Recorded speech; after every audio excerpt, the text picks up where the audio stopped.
Welcome to Etched in Crime. This is the first of many crime stories we will be covering where every crime leaves a mark. On this channel we uncover true crime stories from around the world. Now, on May 23rd is where our first ever story starts. In 1934, a stolen Ford V8 sat parked on a quiet Louisiana back road. In seconds, that car was ripped apart by 167 bullets. Inside were two of America's most wanted, Bonnie and Clyde. Before they became the legends they were just two kids from Texas. This is their real story, not the Hollywood version, but the truth of who they were, the families they came from, and how their choices led to one of the bloodiest endings in American crime history. Now, born on October the 1st in 1910, second of three children, a father known as Charles, who died when Bonnie was 4 years old. Their family moved to Cement City in Dallas to live with their grandparents. The mother, Emma Parker, raised her with strong family ties. Bonnie stayed true to these ties, which we will cover later on. Now, she was known as bright. She loved poetry, loved literature. She wrote her own poems, including one called The Story of Suicide Sam. She was tiny in figure, so she was only about 4'11" and she weighed 100 pounds. But she was described as exceptionally pretty. She married Roy Thornton at just 15, while he was 17.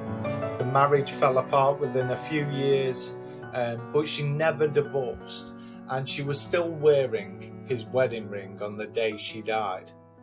Now, despite her hard life, she dreamed of being an actress or a writer. The criminal side never even played a part in Bonnie's early years.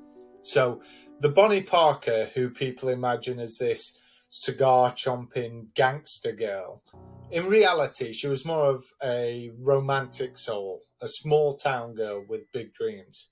But her loyalty to the people she loved, that's ultimately what pulled her into Clyde's criminal world.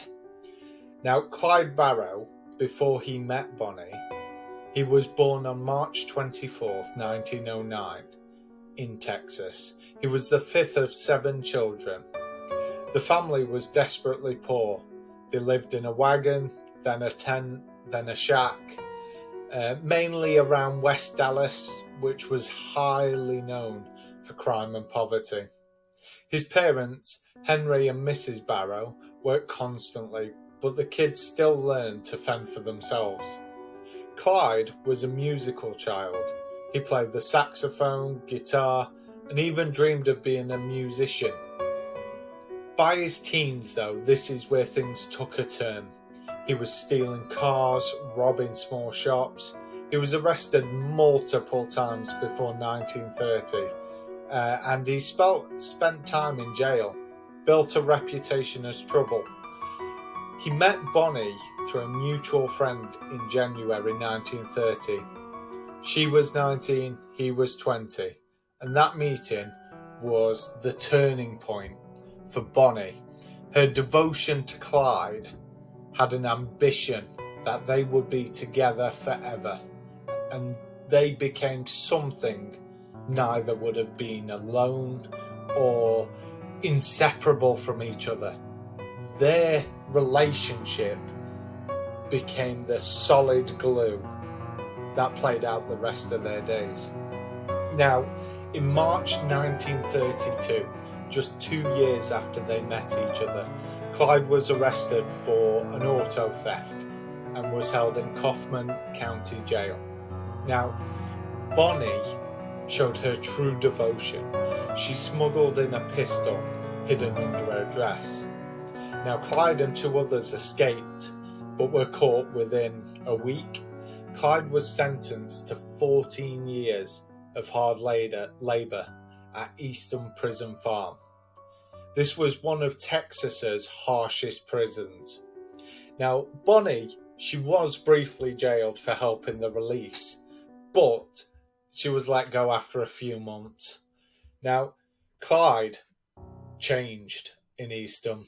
He killed another inmate with a lead pipe during his prison time. He convinced another prisoner to take the blame for it. That prison time shaped Clyde into someone far more ruthless. And Bonnie, she'd have crossed the line from the girlfriend of a criminal to an actual criminal herself. The crime spree started shortly from then. So from 1932 to 1934, the Barrow gang forms, with Clyde's brother Buck, Buck's wife Blanche, Raymond Hamilton, and a few others that rotated in and out. Now, the crimes mostly consisted of small gas stations, grocery stores, and car thefts, even though the legend kinda likes to play big bank robberies. They never really happened. They were quite hated by the police, as they had at least 9 police officers and several civilians killed under their crimes. Clyde's hatred of Eastham Prison Farm fueled many attacks targeting lawmen. Now, they were constantly on the move. They lived out of stolen cars, sleeping in fields or little hideouts. Famous for their movie photo stash, which was discovered in 1933, images of Bonnie posing with cigars and guns that made the tabloids and newspapers, they were actually more like playing dress up. They were posers. It was all formatted to look that way, when in reality, they were living rough. So it wasn't as glamorous as the newspapers made it out to be. Now, Bonnie often snuck back to see her mother Emma, despite the fact that police were looking for them and keeping a heavy surveillance. And Clyde's family also sheltered them. The Barrows paid a heavy price by either being harassed, arrested, or questioned. So no matter how risky it got, they still came back to their family.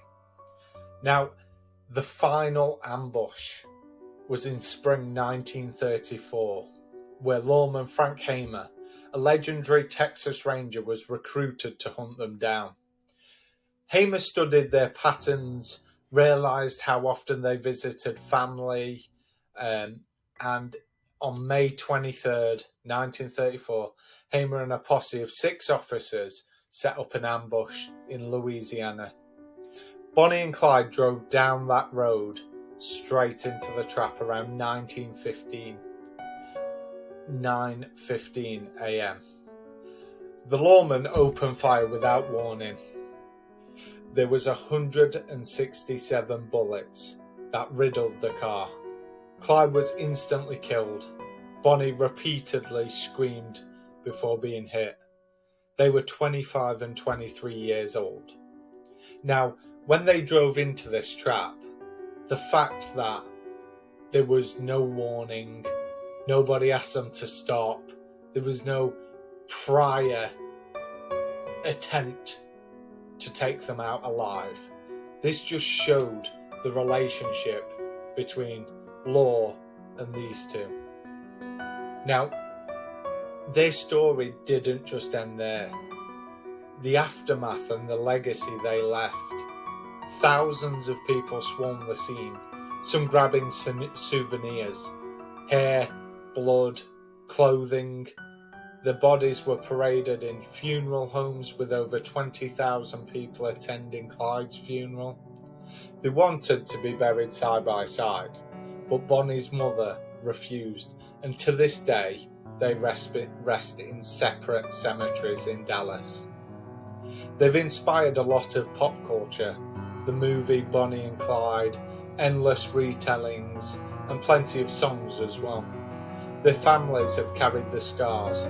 Bonnie's mother Emma lived until 1980, never forgiving Clyde for ruining her daughter's life.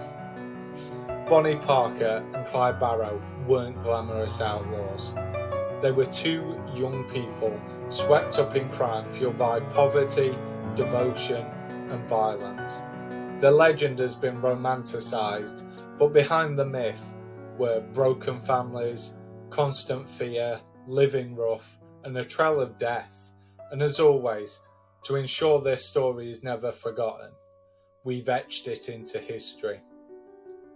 Now, if you want to see more crimes carved into memory, carved into history, feel free to subscribe to Etched in Crime. Every week we're going to bring you more stories that left a permanent mark, stories that were carved into history. Now, you'll have noticed that I slipped up many times during this video. This is my first video.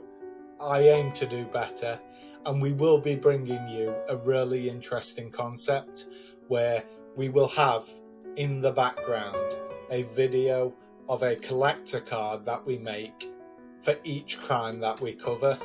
So this is something a bit different, a bit new.